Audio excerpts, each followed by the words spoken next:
Good morning. Welcome to day 17. Whoop, oh, you're over there now. Welcome to day 17 of my 30-day personal self-improvement challenge. Today I am giving up sugar. So, sugar. Sugar should be a pretty obvious one to quit. It's in everything though, so it's a fairly inconvenient thing to give up. It's in most foods that aren't considered candy. But sugar is it's kind of like the White Death. It's probably equal to or worse than some of those other harder White Death drugs. And who knows who it supports? I have no idea who makes sugar and where that money goes, but I suspect it's nefarious.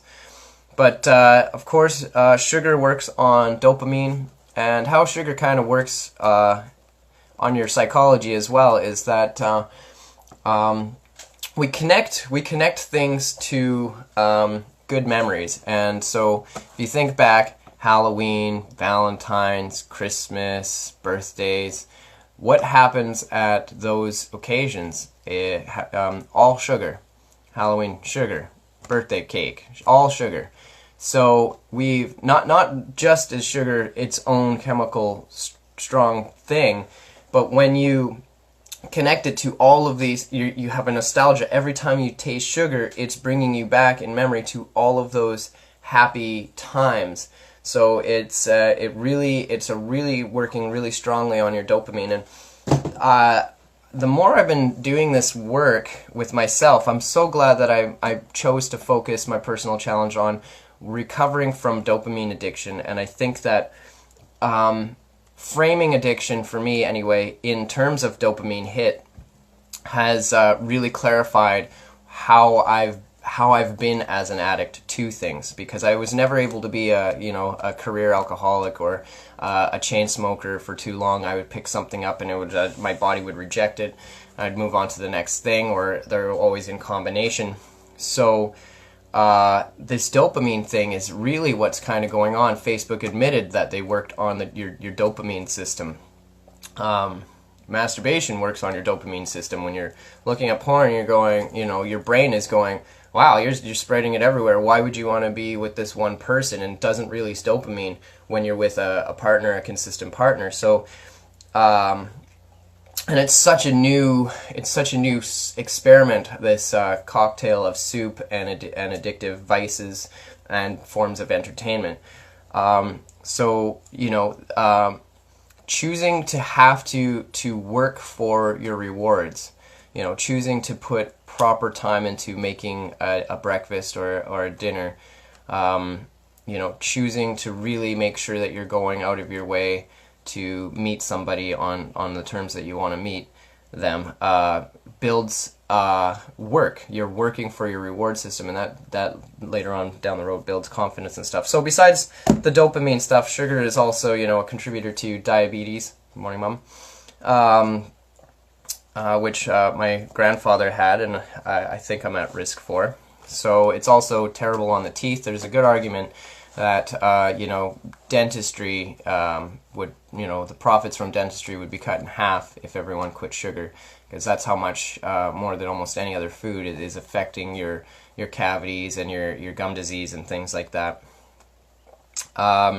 So for replacement, what I am choosing to pick up is because I do like sugar and my body seems to have a high metabolism and work really well with it, is I've always loved pomegranates, and they are kind of a superfood, so I'm going to indulge my sweet tooth by buying more pomegranates and having maybe one of those in the morning or one of those every couple of days, as well as and this is kind of tying into the neglect, and the neglect thing is I'm going to start doing oil pulls, which is when you take coconut oil first thing in the morning and you put it in your mouth and you swish it around for about 10 or 15 minutes, depending on how much time you have, and that pulls out stuff, toxins out of your teeth, because your teeth are actually very, very dense sponges. They're porous, and there's a lot of stuff in there. And when you pull that stuff out and you balance the bacterial culture in your mouth, it just does a lot of good things. It's not just for your mouth, but it actually cleans out other things as well. So that is going to be added into my daily schedule as oil pulls is what they're called. So oil pulls and pomegranates is balancing the sugar addiction, which doesn't seem like enough, but we're going to give it a shot. I still have not gone a day without swearing. I still don't want to go into reward and punishment kind of things, but I'm just going to keep trying. It's really interesting that there is, like, I seem to be doing fine with all these other ones. You think that choosing not to say a word would be an easy thing to do, and that just kind of shows me the level of unconsciousness and where my brain is. So maybe I have to updo the meditation or something like that, or put something up on the wall. So I'm gonna I'm still trying to find ways to reinforce that. And yeah, so this is I quit masturbation on day 13.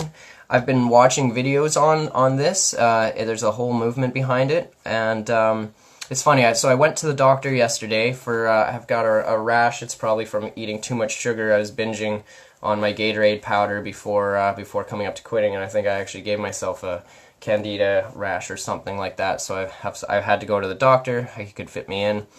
And so I got him to check out my knee too. I've a form of neglect. I've had a bad knee for quite a while, and I've never really had it properly checked out. So I'm going to get X-rays today, get blood work done to make sure I have a bill of health. And but talking to him about what I was quitting, when I told him about quitting masturbating, he was like, "Oh, you don't need to do that. It's good for you. Get it in. Get her going. Get her done."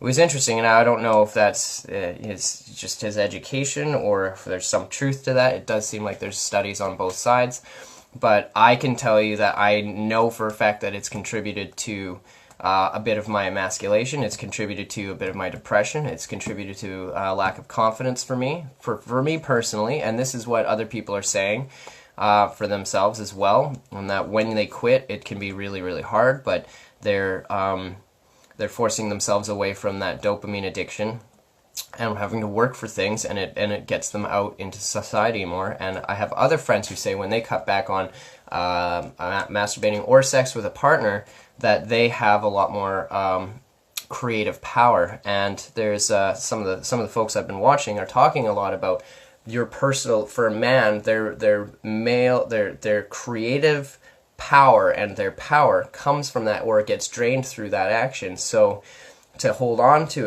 it's all those minerals and everything else, you're keeping it in your body, and it's forcing you to be aware of stuff. And the other thing that it's doing is when I've quit, I'm noticing that I'm getting stressed, and people talk about how when you're stressed from that, like, it's a stress relief, and that's not a healthy thing to do psychologically, is you release or from emotional stress. So it's forcing me to look at my emotions more, which is what I want to be doing. So coming down to why I'm doing this, I still haven't figured out what my end goal is, but I know that it's important to have a purpose. So today I finally picked my purpose for the moment, for the time being, and it's a little obvious and unimaginative, but I don't know what life is about. I don't know what consciousness is, and I think it's a miracle that I can observe whatever this thing is. And I'm based right now. My home is based in this body, so for right now, I'm going to kind of fantasize or pretend that I am a new manager on the site of a factory or something like that, and I'm coming in to clean it up and get it up to snuff. And right now, that's my purpose. Maybe once the factory is back up and running and in smooth order and productive, then maybe I'll get hired as the president of that factory or something like that. But for right now, my sole purpose, right now, my main motivation is to manage myself and get myself like a samurai sword that's been on the shelf and collected dust. I want to sharpen it and hone it down so that it's perfect, it's straight, it's perfect, it's sharp, and it's ready to work.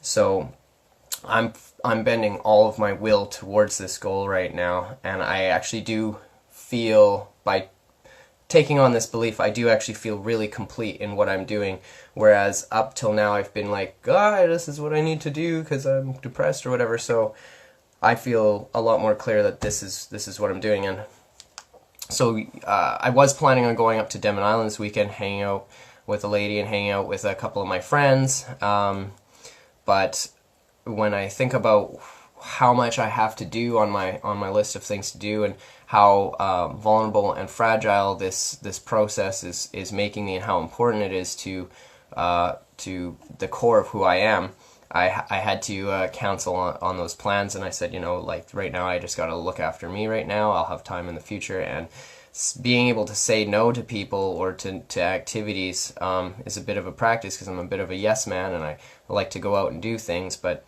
at the end of the day, when I think about how precious my weekend and my next weekend is going to be, because I'm going to be quitting work, it's just, I have a lot to do right now, and it's really important to sacrifice immediate pleasure for longer term reward, and that's what's going on. So day 17, thanks for watching. I hope this is helping anyone out there. Feel free to share it with anyone you think might benefit.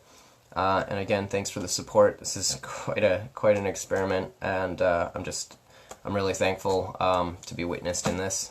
So thank you very much, and yeah, we'll see you tomorrow. All right, goodbye.